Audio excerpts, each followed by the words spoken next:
Hola, buenas noches. Me llamo Kenny Gómez. Junto a Andrea May armamos el circuito correspondiente al literal 2 y a continuación vamos a explicar qué pasa si en ese circuito nosotros doblamos las resistencias. En esta ocasión tenemos, bueno, estaban seteadas en 30. Ahorita está haciendo las pruebas, pero voy a explicar cuándo, qué pasa cuando está en 30 y cuándo se doblan, o sea, cuando está en 60. Nosotros corremos la simulación y bueno, hay que entender que cuando el switch se prende, el switch uno se prende, solo conduce en este ramal. No tomamos en cuenta ese ramal de aquí porque sigue abierto. Así que vamos a tomar en cuenta este ramal y por lo tanto estas dos resistencias están en serie.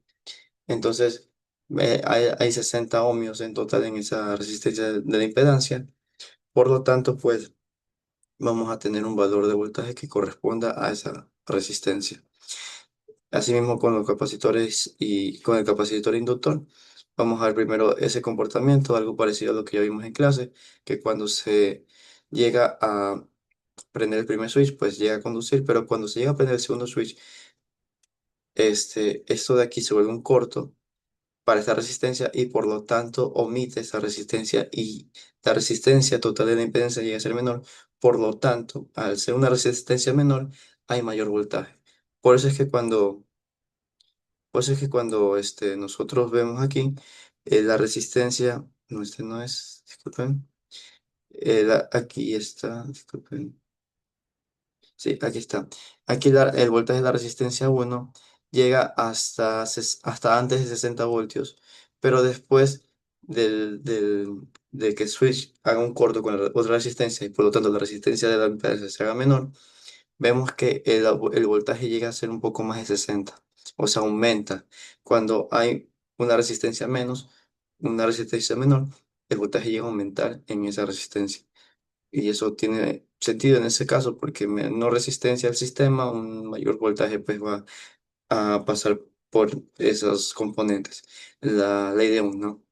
Y pues por lo tanto en la resistencia 2 vemos que pues llega a conducir normalmente así como la resistencia 1. Sin embargo, cuando se prende el switch, pues obviamente al ser un corto, pues eso va a evitar que siga conduciendo corriente y por lo tanto el voltaje pues va a, a omitirse, va a ser cero. Entonces algo parecido va a pasar cuando doblamos las resistencias.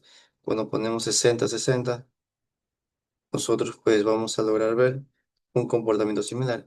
Algo similar con respecto a los voltajes de, de inductor y capacitor. Un mismo comportamiento, lo que dije antes, aumenta el voltaje debido a que hay una menor resistencia en el sistema. Bueno, la corriente no va a tener mayor cambio, va a seguir teniendo el mismo comportamiento, pero como podemos ver, los voltajes aumentaron un poco más de su pico. Perdón. Eso nosotros podemos verificarlo de mejor manera en los voltajes en las resistencias.